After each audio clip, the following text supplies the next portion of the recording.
Viewers, आज हम आपसे रेसिपी शेयर करेंगे। वो शाही पकवान की रेसिपी है। उम्मीद करती हूँ कि आप पहले से इस रेसिपी के बारे में खूब वाकिफ होंगे, लेकिन आज हम जिस तरह आपको बताएंगे उसमें ये शाही पकवान कोफ्ते, जिसका नाम है, ये टूटे ना और खस्ता भी हो और जूसी बने, ये सब आपको हम बताएंगे। तो इसके लिए सबसे पहले हम कीमा लेते हैं।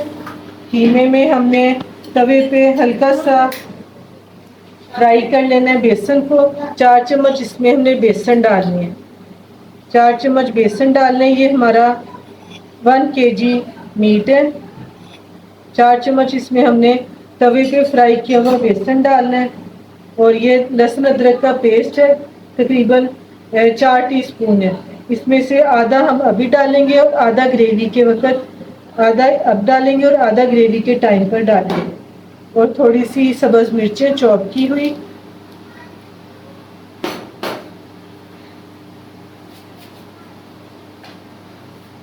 और ये हमारा प्याज है। इसमें से आधा हम इसको धो के पहले से स्टेन कर लेना है, पानी इसका पानी बिल्कुल अच्छी तरह खुश्क करके आधा अब डालेंगे, आधा हम ग्रेवी के लिए रख लेंगे। ये 3 बड़े बड़े प्याज हैं। और ये 1 टीस्पून रेड मिर्च है, 1 टीस्पून इसमें गोल धनिया है, हाफ टी स्पून हल्दी है, हाफ टी स्पून काली मिर्च है, 1 टीस्पून दादड़ मिर्च है, 1 टीस्पून नमक है। ये सब कुछ हम इसमें ऐड करके इसको अच्छी तरह हाथों से मिक्स कर लेंगे। इसको अच्छी तरह से मटेरियल को मिक्स कर लेना है।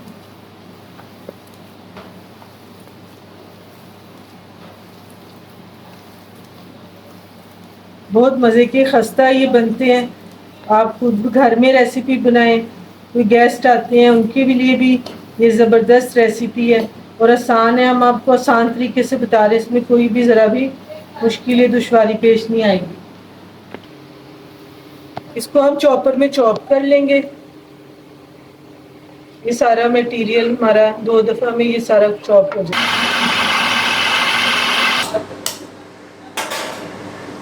ये इसमें कोफ्तों का मटेरियल हमने बारीक पीस लिया हुआ है। इसमें थोड़ा सा हमने धनिया भी ऐड किया, उससे धनिया से ना ये खुश रंग हो जाता है। साथ अब हमें 1 अदद अंडा इसमें डाल देंगे। बेसन का मकसद और अंडे का मकसद यही होता है कि ये जो है कोफ्ते आपस में खुले ना जुड़े हुए बने। ये इनको जो मजबूती के लिए समझे कि हम ये बेसन का और अंडे का इस्तेमाल करते हैं। इसके बाद हम आपको ग्रेवी ऐसी बनाना सिखाएंगे जो आपने पहले ये रेसिपी नहीं देखी होगी, और इसमें आपको पता चलेगा कोफ्ते बनाने, जिसको हम एक मुश्किल डिश समझते हैं, बहुत आसान डिश है। ये पुरानी डिश है, बरसों से चली आ रही है। पहले ये नूडल्स, स्पैगेटीज, चाइनीज़ वगैरह कुछ नहीं हुआ करते थे, तब ज़्यादातर कोफ्ते और ऐसी चीज़ें ही खानों में ज़्यादा मकबूल थी। और ये ना ज़्यादा बड़े ना छोटे, दरमियाने साइज़ का लेकर इसको हम ऐसे गोल गोल कोफ्ते बना के रखेंगे।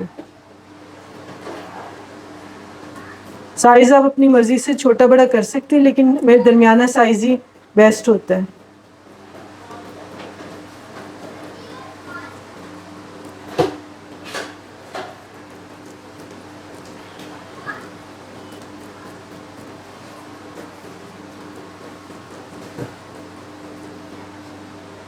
जिसको तो कुकिंग में दिलचस्पी है वो तो आसानी से ये इंजॉय करके डिश बना लेते हैं, लेकिन जिनको नहीं भी दिलचस्पी वो भी रेसिपी देख के खुश होके बना सकते हैं।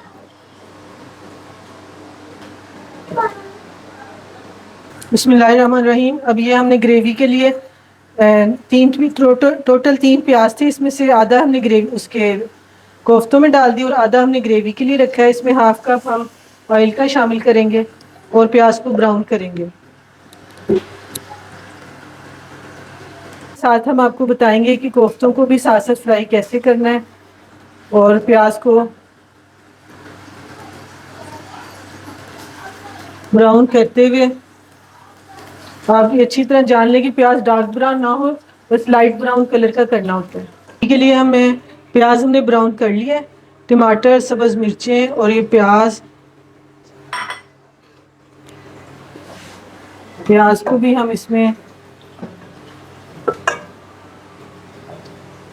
डाल देंगे, शामिल करके लहसुन अदरक सबका पेस्ट बना लेंगे।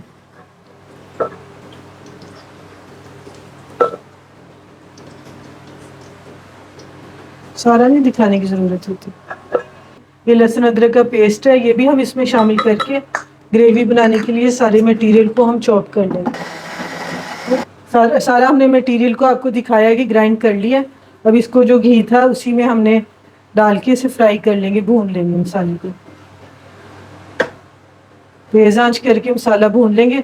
ग्रेवी को हम टमाटर मोटे मोटे और प्याज को ग्राइंड करना ही बेहतर है। इस तरह तो टाइम आधा घंटा हमारा ज़्यादा लग जाता है। ये बेहतरीन हल है कि इसको ग्राइंड कर लिया जाए। और अब इसमें भी हम हाफ टी स्पून हल्दी का,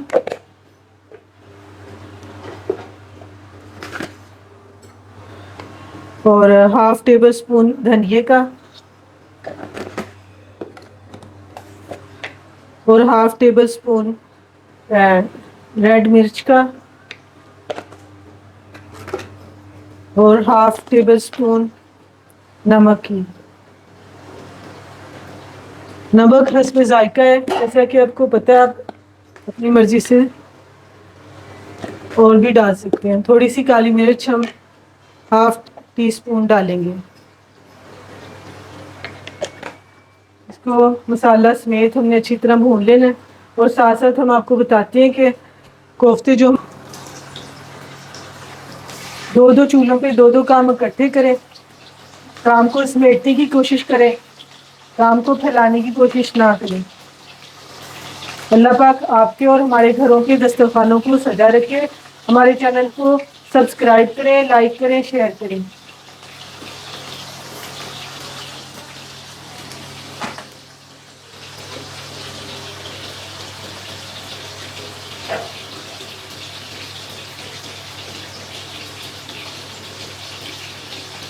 कोशिश करें कि कम वक्त में ज़्यादा काम हो, ज़रा फुर्ती दिखाएं। कई औरतें होती हैं कि स्लो होती हैं, थोड़े से काम को घंटों लगा देती हैं। ये ऐसे काम भी अच्छे नहीं लगते। अब हम चाहते हैं कि आपके अंदर फुर्ती आनी चाहिए, काम में एफिशिएंसी होनी चाहिए। कोफ्ते अब देखें हमने फ्राई करके कढ़ाई में डाल दिए। तो अब इनका चेक करें। हालांकि मैं डोई भी लगा रही हूँ, लेकिन कोफ्ते अपनी शक्ल उसी तरह बरकरार है। मगर डोई को हमने बहुत धीरे धीरे और हल्का सा टच देना है, ज़्यादा ज़ोर ज़ोर से नहीं हिलाना है इसको, बिल्कुल हल्के हाथों से। कोफ्ते अपनी शेप में उसी तरह मौजूद है और पक रहे हैं। उतनी देर पकाना है इसको जितनी देर ये गोश्त हमारा गल ना जाए। जब तक हमारा गोश्त नहीं गलता, इनको अच्छी तरीके से पकाएंगे। बिस्मिल्लाहिर्रहमानिर्रहीम। कोफ्ते हमारे रेडी हो चुके हैं। ग्रेवी इसकी चेक करें, ज़बरदस्त घी भी निकल आया। और ये ग्रेवी चेक करें, ज़बरदस्त ग्रेवी बन गई है। कोफ्तों का खा के पता चल गया कि गोश्त भी बिल्कुल गल चुका है। और अब हम इसमें हाफ टेबल स्पून गरम मसाले की भी डाल देंगे। गरम मसाला इसमें साबुत नहीं डाला जाता, पिसा हुई हर चीज़ पिसी हुई इस्तेमाल करते हैं। और एंड में खूबसूरती के लिए भी और जायका भी होता है धनिया का, धनिया से इसको गार्निश करते हैं। ओके, अल्लाह हाफिज़।